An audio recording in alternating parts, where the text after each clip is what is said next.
ಅಭಿನಯಿಸಿದ್ದಾರೆ. ಪ್ಲಾಟ್: ಈ cinema thriller genre ಆಗಿರುವುದರಿಂದ ನಾನು ಹೆಚ್ಚು ರಿವೀಲ್ ಮಾಡುವುದಿಲ್ಲ.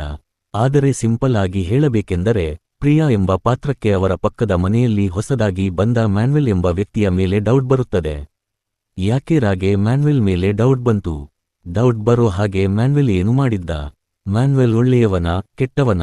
ಮುಂತಾದ ಹಲವಾರು ಪ್ರಶ್ನೆಗಳಿಗೆ ನೀವು ಸಿನಿಮಾ ನೋಡಿ ಉತ್ತರ ತಿಳ್ಕೊಳ್ಳಿ. ಪಾಸಿಟಿವ್ಸ್: ಪರ್ಫೆಕ್ಟ್ ಕಾಸ್ಟಿಂಗ್, ಪ್ರತಿಯೊಬ್ಬ ಪಾತ್ರಧಾರಿ ತುಂಬಾ ಚೆನ್ನಾಗಿ ನಟಿಸಿದ್ದಾರೆ. ಥ್ರಿಲ್ಲಿಂಗ್ ಮತ್ತು ಎಂಗೇಜಿಂಗ್ ಸ್ಕ್ರೀನ್ ಪ್ಲೇ, ಸಿನಿಮಾ ಶುರುವಿನಿಂದ ಕೊನೆಯವರೆಗೂ ನಿಮ್ಮ ಗಮನ ಸೆಳೆಯುತ್ತದೆ. ಉತ್ತಮ ಮ್ಯೂಸಿಕ್ ಹಾಗೂ ಸಿನೆಮಾಟೋಗ್ರಫಿ. ಕಥೆಯ ಕೊನೆಯ ಭಾಗದಲ್ಲಿ ಬರುವ ಟ್ವಿಸ್ಟ್ ಚಿಕ್ಕದಾದರೂ ಶಾಕ್ ಕೊಡುತ್ತದೆ. ಅನ್ನೆಸೆಸರಿ ಸೀನ್ಸ್ ಇಲ್ಲ, ಹೀಗಾಗಿ ಸಿನಿಮಾದ ಟ್ರ್ಯಾಕ್ ಎಲ್ಲೂ ಡೈವರ್ಟ್ ಆಗೋಲ್ಲ. ಇದು ನಿಮಗೆ ಪೂರ್ತಿಯಾಗಿ ಎಂಟರ್ಟೈನ್ಮೆಂಟ್ ನೀಡುತ್ತದೆ. ನೆಗೆಟಿವ್ಸ್: ನಿಜ ಹೇಳಬೇಕು ಅಂದ್ರೆ ಹೇಳೋಕೆ ಅಷ್ಟು ನೆಗೆಟಿವ್ಸ್ ಇಲ್ಲ. Just watch and enjoy the movie. ಕೊನೆಯದಾಗಿ ಹೇಳಬೇಕೆಂದರೆ,